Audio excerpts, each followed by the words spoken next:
c'était le matin, Liam venait à peine de se lever. Théo était déjà parti depuis bien longtemps. Faire un jogging, seul.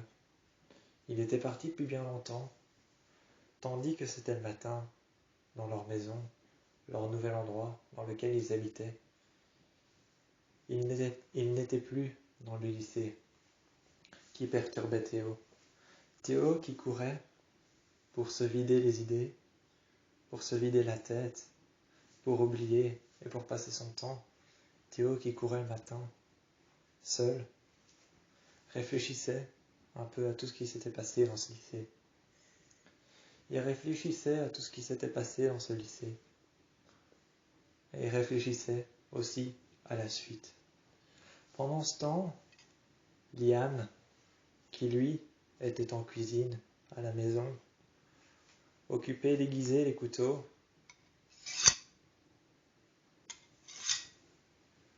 était tout autant en train de réfléchir que Théo, qui était en train de lui-même réfléchir en courant. Liam, lui, par contre, était tout autant en train de réfléchir. C'était le matin, il était à table, et en même temps, il était au travail. Au travail, pour ce qui concerne le matin. Pour ce qui concerne le matin, il était au travail, en même temps qu'il déjeunait seul, attendant le retour de Théo. Pour ce qui concerne le travail, ce qu'il voulait dire par là, c'est qu'il préparait le déjeuner, le matin. C'est un travail comme un autre. Ni plus ni moins.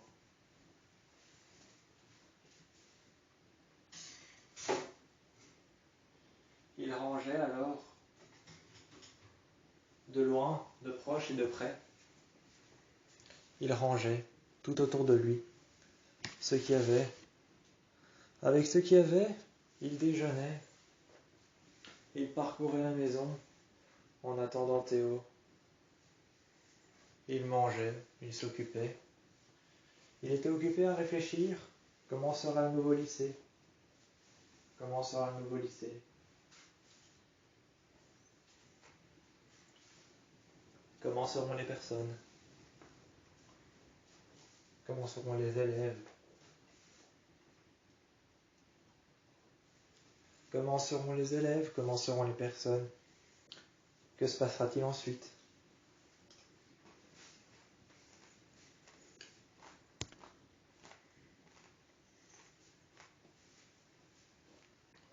Dans des silences dévastateurs, il réfléchissait.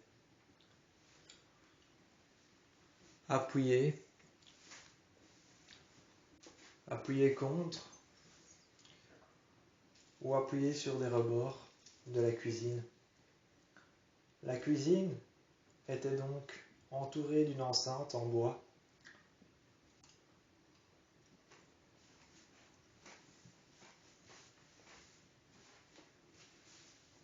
Par-delà laquelle il pouvait s'appuyer. Il faisait silencieux le matin chez eux. Cette enceinte en bois qui entourait la cuisine, par-delà lequel il y avait ensuite le frigo américain. Tout à côté, il était appuyé contre, et il attendait Théo, qui était rentré en sueur, plein de transpiration. Couvert de transpiration, les vêtements mouillés, il avait couru, même si pendant un bref moment il n'avait plus dehors.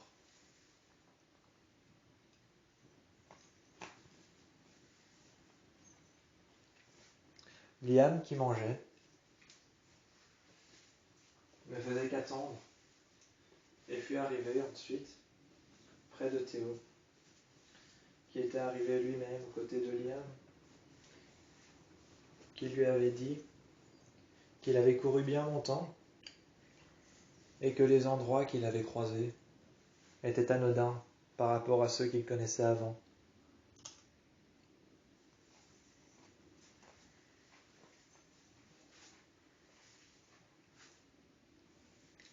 Liam le fixait dans les yeux. Avec son bol en main, ce qu'il mangeait, du porridge, ce qu'il mangeait, ce qu'il avait en main, il fixait Théo et il lui dit ensuite: T'as faim? Théo retira son t-shirt, qu'il jeta par terre, que Liam s'empressa de ramasser. Juste après avoir terminé, il s'empressa de ramasser, après avoir jeté son bol dans l'évier, ainsi que sa cuillère qu'il avait déposée par-dessus, remplissant le bol d'eau, le laissant tremper dans l'évier. Il ramasse ensuite son t-shirt, le prit d'une poignée serrée, il le prit d'un poing serré, le mit devant Théo et lui dit: Ça te dérangerait de plus jeter tes t-shirts comme ça? Théo lui dit alors, en retirant son t-shirt de par terre, il le prit alors d'un ton énervé. D'un ton énervé, il le prit en main et il partit. On pouvait entendre qu'il grognait, comme s'il était énervé. Il grognait comme s'il était énervé, un grognement intérieur qui venait de l'intérieur de ses cordes vocales, de l'intérieur de sa gorge. Un grognement intérieur. Adossé sur le côté de la table, toujours en train de manger, Liam lui dit alors: Oui, c'est bien, continue comme ça. Tu vas y arriver. Sous l'ironie du sarcasme, Théo se retournait, regardait par derrière, par-dessus son épaule, ne réfléchissa pas un instant. Il ne réfléchissa pas un instant et dit alors, en regardant par-dessus son épaule: Quoi? Qu'est-ce qu'il y a? Liam ne fut que répondre: Non, rien, c'était du sarcasme.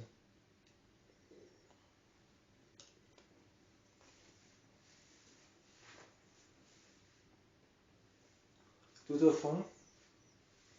fond du couloir, il y avait Théo, assis dans la chambre. Qui plus est, après son jogging, il avait l'air essoufflé. Mais qui plus est, on l'a vu assis. Il avait l'air essoufflé, mais il regardait par terre comme s'il était triste. Comme s'il était triste, qu'il ne savait toujours pas qui il était, ce qu'il recherchait, ce qu'il voulait.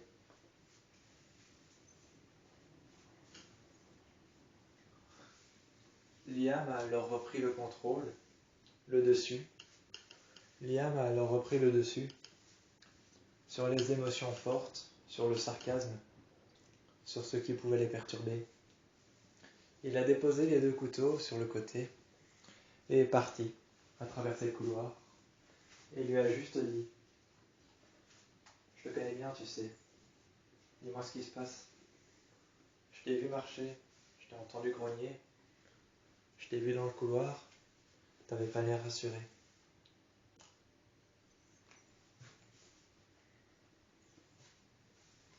Théo lui répondit alors, sans vouloir trop parler, il lui répondit: Je sais pas. Liam lui prit alors la main et lui dit alors: Si, justement si, tu sais. Et c'est ça qui me perturbe, c'est que tu sais, mais que tu veux pas le dire. Liam dit alors: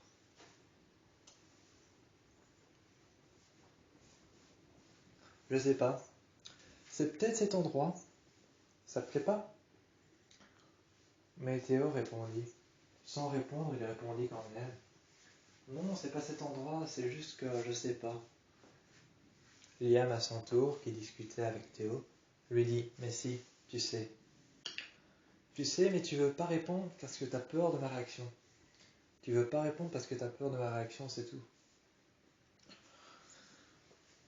Il lui dit alors: Je sais pas, j'étais dans la forêt. faisais mon jogging, comme tous les matins. Jusqu'à là, Liam était en train de suivre. Jusqu'à là, Liam était en train de suivre, de comprendre, d'imaginer ce qui pouvait se passer, qu'est-ce qui avait bien pu le perturber.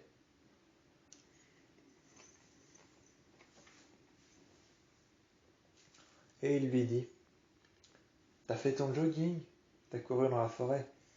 Qu'est-ce qui s'est passé pour que tu sois comme ça? Qu'est-ce qui s'est passé? Il lui dit alors, je sais pas, je suis arrivé dans un endroit et c'était bizarre. On aurait dit qu'il y avait une présence, qu'il y avait quelque chose d'étranger avec moi. On aurait dit qu'il y avait une présence, quelque chose d'étranger, d'irréel. J'étais dans la forêt, en plein centre de la forêt, et il y avait comme une petite souche d'arbre par terre, comme si un arbre avait été coupé à ras. Enfin, quand je dis petite souche d'arbre, je veux dire qu'elle est quand même assez grande, mais que niveau hauteur, c'est pas... Voilà. Mais j'ai ressenti une présence, comme s'il y avait quelqu'un qui s'était déjà trouvé là avant moi. Liam se tournèrent alors vers Théo, et tout simplement lui a répondu « Néméton. T'es allé jusqu'au Néméton. »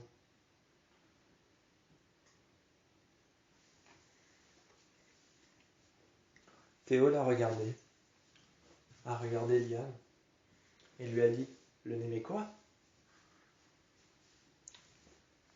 Liam lui a dit « Le Néméton. C'est une souche d'arbre. C'est ce que tu as appelé la petite souche d'arbre qui a été coupée à ras. C'est ça, c'est le Néméton. C'est un endroit, c'est normal que tu aies ressenti ça, cet endroit est apparemment surnaturel. Faudrait que je t'explique pour comprendre, mais cet endroit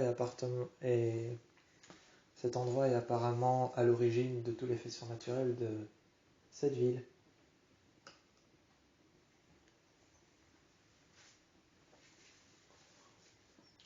Théo lui a alors dit, en s'énervant légèrement, en jetant quand même le t-shirt qu'il avait en main, qu'il tenait en main. Ce t-shirt qu'il tenait en main, tout de même énervé, il le jeta par terre. Et il lui répondit alors, « Mais pourquoi tu me l'as pas dit? Pourquoi tu m'as pas dit qu'il y avait ce genre de choses ici ?» Liam lui répondit, « Seulement parce que j'avais peur que tu réagisses comme ça. J'avais peur que tu réagisses comme ça, alors c'est pour ça que je t'ai pas dit. Parce que je te connais, je sais comment tu réagirais. » Théo lui a alors dit, « Mais ce Néméton, cette chose, cette souche d'arbre, c'est quoi? » Bah justement, c'est un peu ça le mystère de Beacon Hills, c'est qu'on sait pas trop ce que c'est. Ils ont commencé à parler de tout et de rien, du surnaturel. Ils ont commencé à parler de tout, de rien, du surnaturel, des faits réels, des faits irréels, de la souche d'arbre. S'il y avait quelqu'un qui se trouvait là bien avant, des personnes qui détenaient un pouvoir, d'autres pas.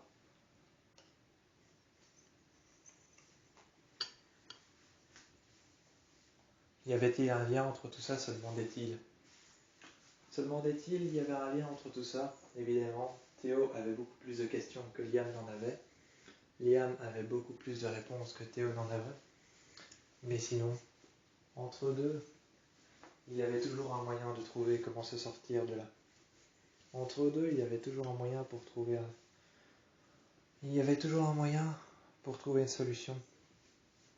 Il fallait seulement maintenant savoir et convaincre Théo de comprendre avec Liam ce que c'était. Qu'est-ce que c'était le Néméton? Qu'allait-il faire? Qu'allait-il faire ressortir? Quelle créature surnaturelle ou pas allait-il faire ressortir? Allait-il faire ressurgir? Quels endroits allait-il découvrir? Il fallait maintenant découvrir ce qu'était le Néméton. Pendant des heures, Liam et Théo cherchèrent sur Internet des rapports de police, des numéros de série, des numéros d'archives, des dossiers d'archives qui pouvaient les mener tout droit vers le Néméton. Ils tombèrent sur l'histoire d'un SK, un serial killer. Le SK était donc un serial killer. SK était la signature de ce qu'on pouvait appeler un serial killer.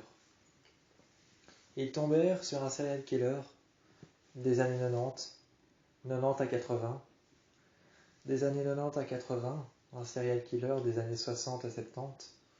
Ils tombèrent sur un serial killer, un SK. Ils se demandèrent alors pendant très longtemps ce qu'il était, ce qu'il avait pu faire, car dans tout le dossier, on parlait de lui, de sa vie, mais pas de qui il était. Qui était-il? Qu'est-ce que c'était un SK? Y avait-il aussi une manière de dire assassin sous la forme de 2 lettres? Y avait-il une manière de dire assassin sous la forme de 2 lettres? Car ce qui sortait du Néméton n'était pas seulement des serial killers, mais aussi des assassins, des tueurs en série, des meurtriers. Est-ce que SK voulait seulement dire serial killer, ou voulait-il aussi dire tueur en série, assassin, meurtrier? Quelconque soit la nature de cette chose, ils allaient trouver un moyen, ils allaient régler le problème, mais quelconque soit la nature de cette chose, que ce soit un SK, un serial killer, que ce soit un tueur en série, un tueur à gages, ou encore beaucoup d'autres choses, un meurtrier, que ce soit n'importe quoi, que ce soit même un tueur en série. Ils ont fouillé pendant des heures et des jours, des nuits entières, des jours entiers. Ils ont fouillé sur Internet, dans des dossiers, à travers des numéros d'archives. Ils ont fouillé pendant des heures à trouver le nom de cet homme. Qu'a-t-il pu lui arriver? Qu'a-t-il pu faire pour disparaître près du Néméton? Qu'était-il? Qu'était-il devenu? Et qu'est-ce que le Néméton était réellement pour Théo? Seulement, avec un simple opinion, avec une simple chose à découvrir, on peut en découvrir de centaines d'autres. Avec une simple chose à découvrir, des initiales SK, des initiales SK, des initiales pour assassin, des initiales pour tueur en série, des initiales pour tueur de masse, des initiales pour tueur à gages. Y en avait-il d'autres? Tueur à gages, TA, assassin, AS, serial killer, SK. Y en avait-il d'autres, des gens comme ça, qui tuaient sans même avoir de raison valable? Des assassins, des tueurs en série, des serial killers, des tueurs de masse. Les tueurs de masse étaient appelés les TM, tueurs de masse. Y avait-il d'autres personnes, d'autres êtres surnaturels, charnels ou non, qui pouvaient bien avoir un lien avec ces tueurs en série, ces serial killers, ces tueurs de masse, ces tueurs à gages ou ces assassins qui entouraient le Néméton, qui y venaient tous les jours, tous les soirs, toutes les nuits? Ils avaient beau chercher, ils ne trouvaient que des questions auxquelles il n'y avait pas de réponse. Mais cependant, ils ne désespéraient pas. Ils ne désespéraient pas, car au lycée y avait-il une réponse.